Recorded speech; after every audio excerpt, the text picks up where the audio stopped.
आज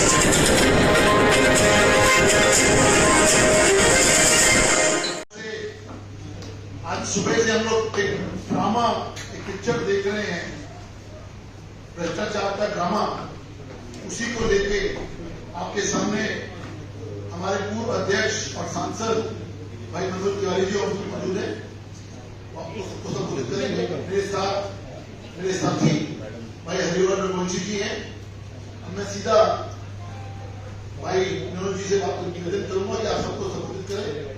सुबह से ड्रामा चल रहा है, उसके बारे में विचार रखें। धन्यवाद हरीश जी, धन्यवाद हरीश जी, धन्यवाद हरिहर जी और मेरे मीडिया के सभी साथी। आज दिल्ली की हवा में प्रदूषण थोड़ा ज्यादा है और वो प्रदूषण में दिल्ली में अपने छल और प्रपंच से सत्ता में आए आम आदमी पार्टी के करप्शन का जहर कुछ ज्यादा दिख रहा है। हमें बहुत दुख के साथ ये कहना पड़ रहा है कि आज दिल्ली में सुबह से ही एक ड्रामा चल रहा है और वो एक ऐसे फिल्म की तरह वो ड्रामा लग रहा है जिसको सेलिब्रेशन ऑफ आम आदमी पार्टी करप्शन का नाम दिया जा सकता है।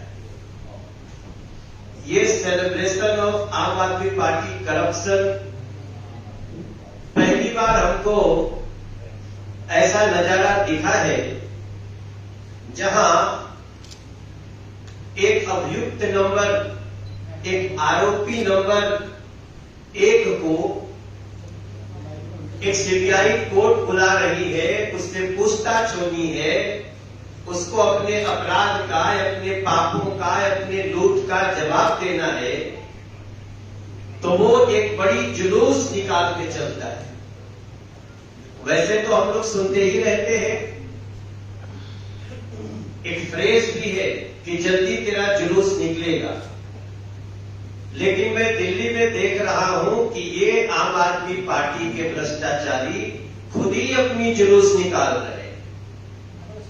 और उस जुलूस को अगर ध्यान से देखा जाए, टीवी के स्क्रीन पे देखिए, सोशल मीडिया पे देखिए, तो पूरी दिल्ली हंस रही है कि ये कैसा सेलिब्रेशन, ये कैसा जुलूस। तो हमें उसमें भविष्य की एक तस्वीर दिखाई दे रही है कि आज ये आम आदमी पार्टी जो सरकार है दिल्ली में, उसके भ्रष्टाचारी अपना जुलूस खुद निकाल रहे हैं और याद रहे कल जनता भी इनका जुलूस निकालने वाली है। हमें ये बताते हुए बहुत दुख हो रहा है कि ये अपना जुलूस निकाले, वो तो निकाले, लेकिन आज ये लगातार महापुरुषों का भी अपमान कर रहे हैं। आप देखिए, आम आदमी पार्टी सरकार के दिल्ली के एक मंत्री जो जेल में है, जिनका नाम सत्येंद्र जैन है,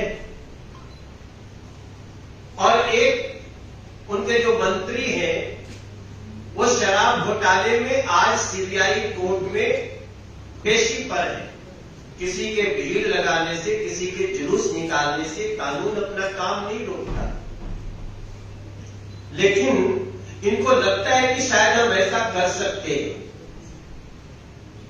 और ये दोनों की तुलना उनके नेता अरविंद केजरीवाल किससे करते हैं? शहीद आजम भगत सिंह जी से करते हैं। अरविंद केजरीवाल शहीद आजम भगत सिंह जी की तुलना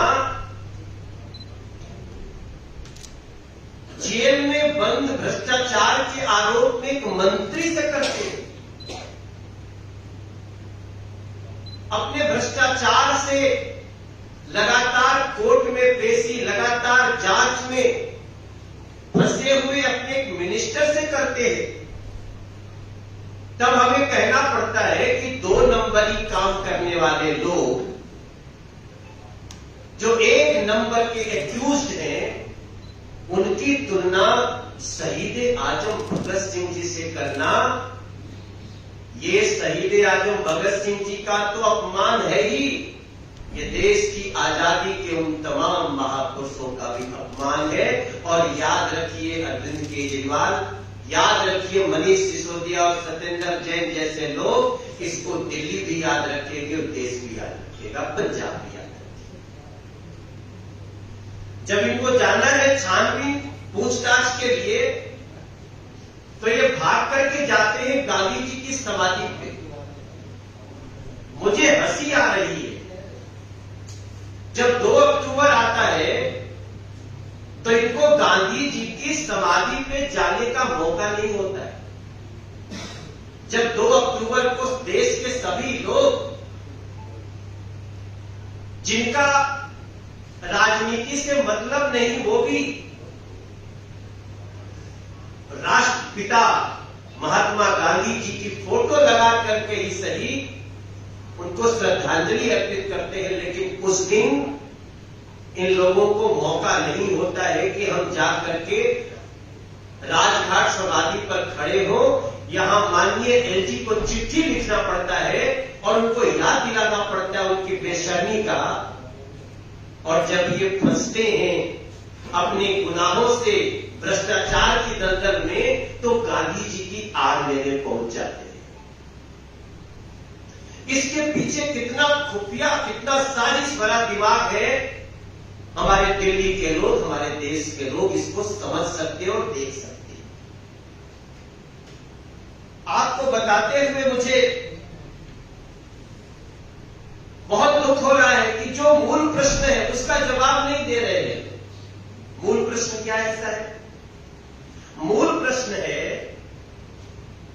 कि ये शराब घोटाले में जो होलसेल है वो प्राइवेट हाथों में क्यों दे दिया सरकार से निकाल के? इस पे तो चिट्ठी बन जाती है, चैनलों पे कोई उनका प्रवक्ता नहीं आता है, खाली कुर्सियां रखी रह जाती हैं। मूल प्रश्न दूसरा ये है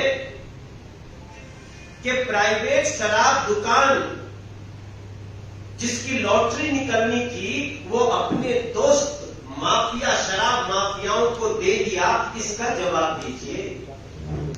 मूल प्रश्न तीसरा ये है कि 2% से 12% शराब का कमीशन बढ़ा दिया, इस पे तो बोलो सर, इस पे तो बोलो आप लोग, अरविंद केजरीवाल उनके गैंग के लोग। लेकिन इन मूल प्रश्नों पर उनका जवाब नहीं आता है। तब मुझे आपको बताना पड़ता है कि तमाम दस्तावेज, आरोपियों के स्टिंग सबके सामने, सबके मोबाइल में, और आते जा रहे, बढ़ते जा रहे स्टिंग। ये चीख चीख के कह रहे हैं कि मनीष सिसोदिया और अरविंद केजरीवाल ने इस शराब घोटाले में एक बड़ा माल खाया है। ये मनोज तिवारी केवल किसी में नहीं कह रहा है, कोई भारतीय जनता पार्टी का व्यक्ति नहीं कह रहा है, कोई दिल्ली का प्रेमी सिर्फ नहीं कह रहा है, कोई दिल्ली का पुजारी सिर्फ ये बात नहीं कह रहा है। ये बात दस्तावेज कह रहे हैं, कागज कह रहे हैं, साक्ष्य कह रहे हैं, सबूत कह रहे हैं। ऐसी स्थिति में आज ये अपनी जुलूस निकालने, जनता भी जुलूस निकालने को तैयार है और जनता निकालेगी। इसलिए मुझे सुबह से केजरीवाल जी की हालत पे तरस आ रही है। ऐसा लगता है जैसे ट्विटरवे पे पालथी मार के बैठ गए, हट ही नहीं रहे, सारा काम धाम छोड़ के। लगता है एकदम सामने ही आज अपने सभी ट्विटर स्पेशलिस्ट जो इस तरह है सबको बैठाए, अब ये ट्वीट करो, अब ये ट्वीट करो, अब वो ट्वीट करो। अरे क्या ट्वीट करोगे अरविंद केजरीवाल जी? दिल्ली की जनता थूक रही है आपके इन भ्रष्टाचारियों के मुंह पे। हमारा पूरा विश्वास है कि जीत न्याय की होगी। हमारा पूरा विश्वास है कि जिन लोगों ने दिल्ली का इतना बड़ा विश्वास हासिल करने के बाद दिल्ली को शराब पिलाकर लूटने का काम किया है, उनको न तो दिल्ली की जनता माफ करेगी, न दिल्ली की महिलाएं माफ करेंगी, न दिल्ली की बहनें माफ करेंगी, न दिल्ली का युवा माफ करेगा, और न ही दिल्ली के हमारे बड़े बुजुर्ग माफ करेंगे। ये जितना जुलूस निकालना हो निकाल लो, हमें न्याय पे भरोसा है और न्याय जरूर होगा, इन लोगों को सजा भी जरूर मिलेगी, ऐसी हम सबकी भारतीय जनता पार्टी की अपनी कोशिश। मनोज जी, केजरीवाल ने कहा है गुजरात में कि मनीष को गिरफ्तार कर लिया, अब 8 तारीख में प्रतिक्रिया है गुजरात में बाकी करके, वो 8 तारीख के बाद मनीष की पॉपुलैरिटी बढ़ रही थी और बीजेपी के नंबर्स कम हो रहे थे गुजरात में, इसलिए ऐसा किया जा रहा है। भाई गुजरात में तो इनकी पॉपुलैरिटी देखी हमने, गए तो थे, इतना टाइम तो था, खोज खोज के एक ऑटो वाला भैया मिला, उसके साथ खाना भी खाए, उसने कहा हम अपने संस्कार में खाना खिला दिए। फिर 5 दिन बाद जाके कहा मोदी जी कुछ धूर्त टाइप के लोग आए थे तो हम उन लोगों को खाना तो खिला दिए लेकिन हमको अच्छा नहीं लगा, अब हम क्या करें बताओ। हम भी गए थे ऑटो वालों से मिलने, तो इनका पहले भी टाइम था और बाद में भी टाइम होगा। ये उत्तराखंड भी गए थे, ये गोवा भी गए थे, ये उत्तर प्रदेश भी गए थे, कहां नहीं गए थे, हर जगह अपनी अपनी जमानतें जब्त करा बैठे। हमें उससे कोई दिक्कत नहीं, हम तो चाहते हैं चुनाव लोकतंत्र के उत्सव में सब भाग ले। अरविंद केजरीवाल जी आइए, अभी आपका हर जगह सेवा करने को जनता तैयार है। मोहित, थैंक्स।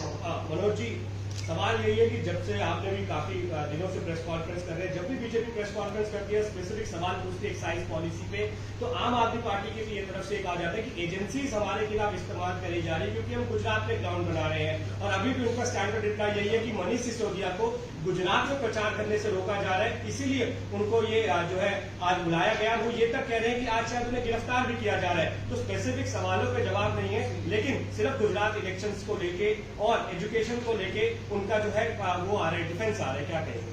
देखिए, उनका जो ज्योतिष विद्या है वो तो हमारे पास नहीं है। अरविंद केजरीवाल जी दूर तक देख लेते हैं कौन गिरफ्तार कब होने वाला है। शायद उनको उनके पापों की ज्यादा जानकारी होगी, हमें नहीं पता है कब कौन गिरफ्तार होगा, कब कौन छूटेगा। हमें इतना विश्वास है न्याय की जीत होगी।